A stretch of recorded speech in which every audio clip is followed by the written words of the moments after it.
And he's loose again. Edwards off the running. Like a back down to Edwards. They hand it off to Johnson. Boise State has won. Right now. And they take a downfield shot. And the catch is made. It's Riley Williams. Goes to the free. Touchdown.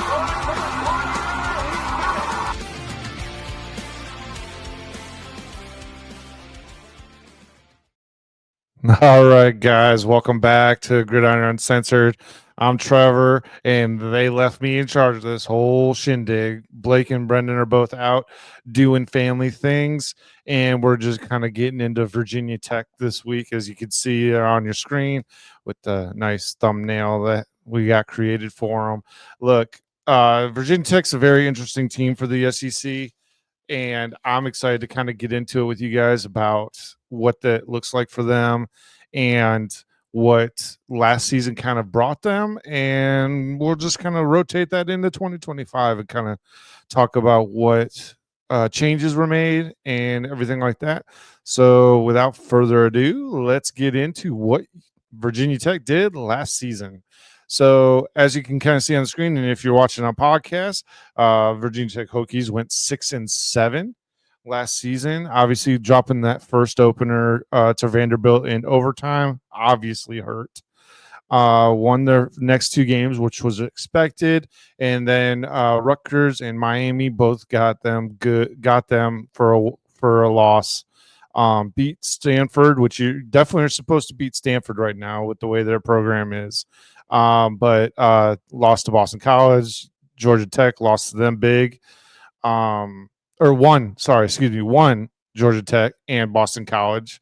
And lost to Syracuse in overtime, which that one honestly hurts because I thought Virginia Tech had them outmatched that game for most of the game. I thought, at least. Took a loss against Clemson.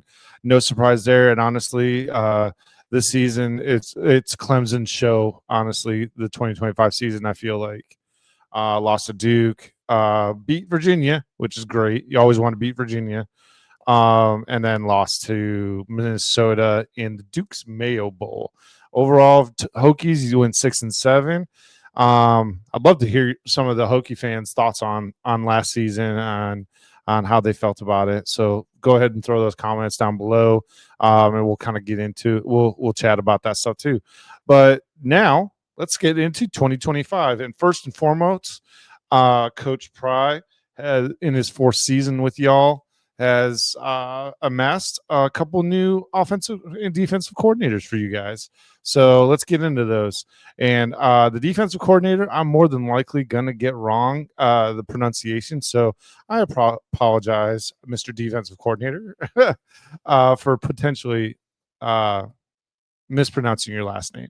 So I'm thinking I'm pronouncing this right. So Sam Sykes, I believe, is the new defensive coordinator. Last season, he was with the Arizona Cardinals as the linebackers coach. Last DC position he held was with Wofford in 2018 to 2020, where his overall defense was ranked number one and also was ranked number one in rush defense, which is actually really good. So he's got a good I think he's, from what I've read, he's got a good scheme and looks to be making impact right away with that Hokie defense. And other coordinator that's coming in now is Philip Montgomery. Last year, Philip Montgomery has a kind of a long coaching history, so bear with me for a minute. In 2024, he helped lead Stallions to the championship, the Birmingham Stallions, of the UFL. So they won the championship last season. And then his head coaching career was 8 years at Tulsa, where he amassed, and I wrote some of this stuff down, which is actually pretty darn impressive. Over that 8-year span, he won four bowl games, guided the program to the first ever American Conference championship game in 2020.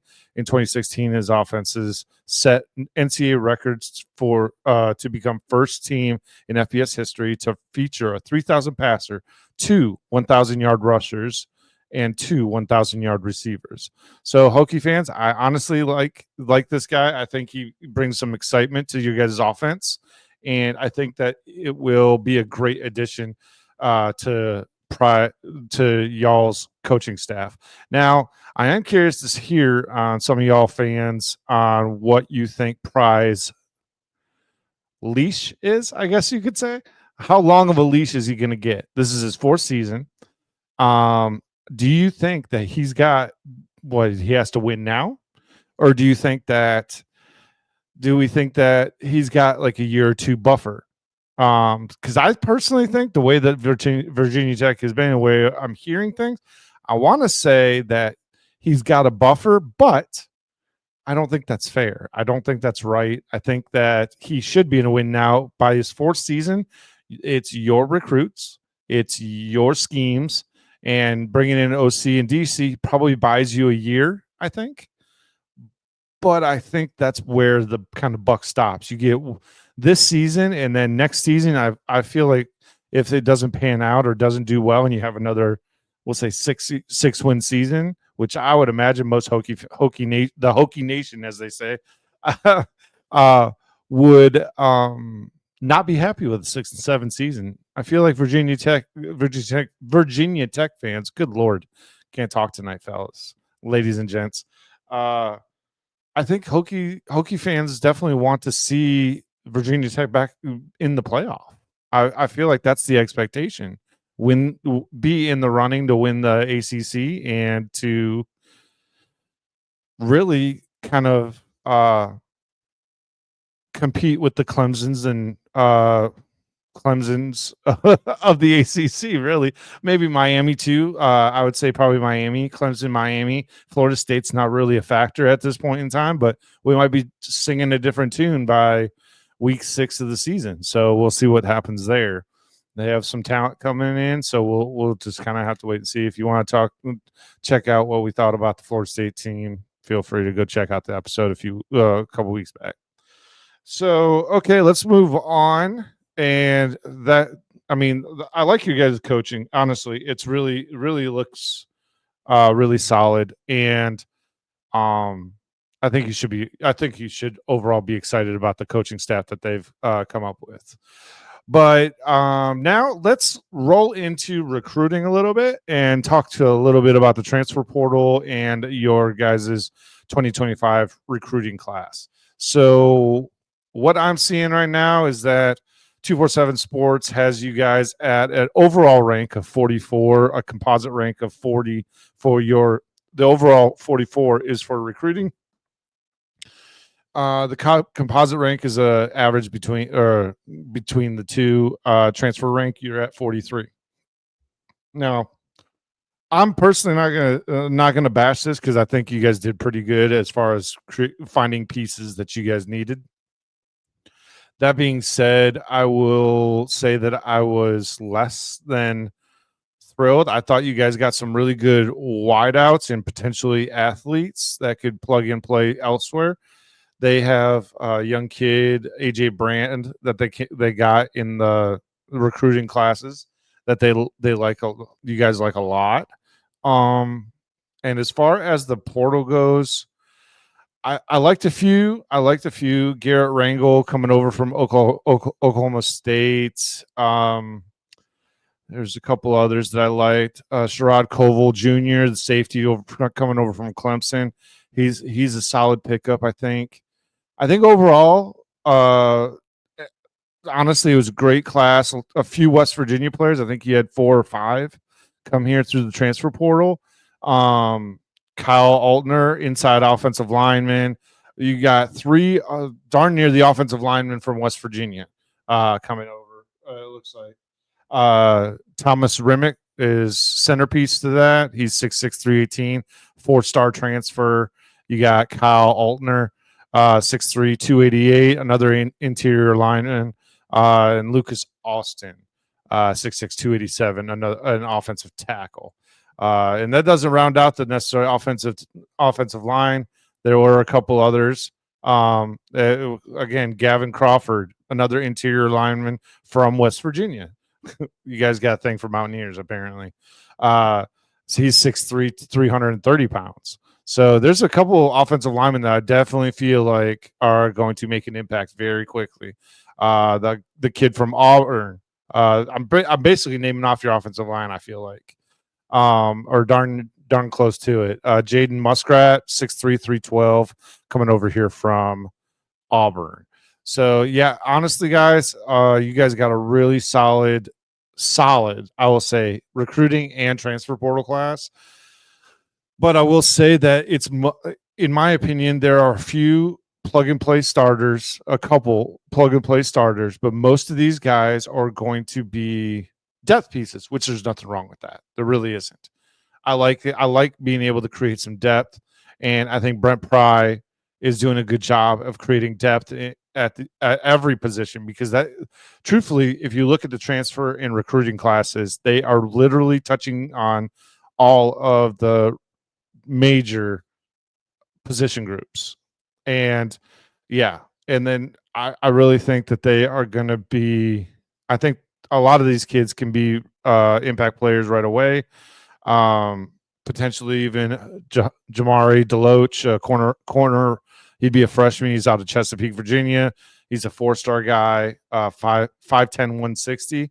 We'll see how he pans out over the summer and see if they name him into the top 5 of corners that they have there. We'll see how that plays out. But there's a couple guys, youngsters, freshmen that can step in. Definitely some guys off of the portal that can definitely step in. Donovan Green out of Wake Forest could be one of those transfer wide receivers that makes an impact. And like I said, you guys got a couple other players. Like we talked about, we talked about the quarterbacks. We talked about there's a few linebackers, some 3-star linebackers and edge rushers that can definitely make an impact for you guys' program this season. But other than that, I think overall, my grade on y'all's recruiting class and transfer portal is solid. The word I would use for that is a solid class with solid contributors and depth pieces. I think that's the best way to go about that. So yeah, let's talk. So yeah, with everything said, great job on the recruiting, great job on transfer portal, and we're gonna just move right along and talk about offensive returning production. And overall, Virginia Tech, you guys are hurting on it, to be perfectly honest with you. You guys are 53% overall, making you the 72nd best at returning overall production. 47%, which puts you at 88th in offensive production, and defense is at 58% at about the 52nd position for defensive returning production. And I'll tell you this, guys. There's a few we're going to run through position by position here real quick and kind of talk about some of that. But before we do that, I wanted to talk before we talk about the positions, Eastman, I want to talk about overall. I think that Virginia Tech, there's some really great pieces. Obviously, you got Drones coming back, which is huge for any program to have that experience coming back. But not only him, but also getting William Watson the third, or Pop as they call him. Getting both of those guys back is huge. The quarterback position's not even there. I think Virginia Tech overall, you guys should be super excited about that. Your quarterback position is solid and intact. Now I will say that there are probably some Kyron Drones people out there that were like, yeah, well, you did okay. Um, but I think it's a great thing. A year more mature, and he can kind of take the team and run with it. Like I said, the quarterback position is locked up for you guys, and it looks to be in good hands with the future, with Belfort, Brand, Ryan all coming in. Look, and you also have the transfer kid out of Oklahoma State as well. The quarterback position isn't going to be much of a problem for Virginia Tech. I don't think Virginia Tech has had a very tough time locating decent, solid quarterbacks, and they've done a good job at coaching them up to becoming good contributors. The big thing is taking care of the football. These dual threat most dual threat quarterbacks have a hard time taking care of the ball sometimes. And I think that Drones is no exception. I think that he needs to be way more conservative with the throws that he does. Um, I'd like to see them not do a dual quarterback situation. I would prefer them to stick with one person, but we'll see how that goes. There are some reports saying that they're talking about running Kyron Drones and William Watson uh, two quarterback system. I read a couple things about that, but I don't think that's finite or for sure necessarily. So yeah, moving on to the running back position. Terrian Stewart is looking to be the main guy. Now that is in if uh uh Cam Seldon moves over to wide receiver. There's a hypothetical situation, and I'm not even sure if it's official yet, but there's a potential for Cam Seldon to move to the wide receiver position, and Terrian Stewart uh, comes in and basically takes over because they brought in Terrian Stewart off of Bowling Green, from Bowling Green, excuse me. And they're saying that he's going to be potentially the starter, Marcellus Hawkins or Braden Bennett being the backup, and kind of go from there. I think that it's going to be a three-headed monster. I just think that it's going to be Terrian Stewart's show, and then Marcellus Hawkins and Braden Bennett are going to be spelling him over the course of the season. I just think that's the way it's going to be. So I've got a few wide receivers, Cam Seldon being one of them, Donovan Green being one of them. We mentioned that in the previous spot where the transfer portal is, it is what it is. And Donovan Green looks to be a major contributor going forward. Chance Wiggins also in that mix, Aiden Green, and Tucker Holloway. I apologize, Mr. Heath, if that was the wrong way to pronounce your first name. But yeah, that's that. Let's see, tight ends. We got Benji Gosnell coming in with Harrison St. Germain and Jerichus Hairston falling in line behind him. We touched base a little bit on the offensive line earlier, and that kind of rounds out the offense for me. And to be frank, the defense is just as strong. And I have like I said, they have listed as Jamari Deloach as being one of the top corners for Virginia Tech this offseason. And it looks to be I just think he's going to be one of those guys that just steps in and makes an impact. Jordan Krim, defensive back, and Brennan Johnson, linebacker, all looking to make a spot in the starting rotation, but that's not necessarily obviously finite because we're gonna kind of find out in August on what actually is final and everything like that. But yeah, guys, I love what Virginia Tech's cooking right now. And with that said, guys, let's talk a little bit about what we're looking at for 2025. What do you guys think? So Virginia Tech, you guys got a little. I'd say just slightly tougher beginning to your schedule. I would say South Carolina right out the gate is going to be a tough match. They are going to be very much improved over last season. I think even though they had a really good season, I think they're going to even be better. Vanderbilt, who gave you trouble last season, is on your docket also for September 6th game. Old Dominion, Wofford. That's no surprise there. Wofford's on the docket.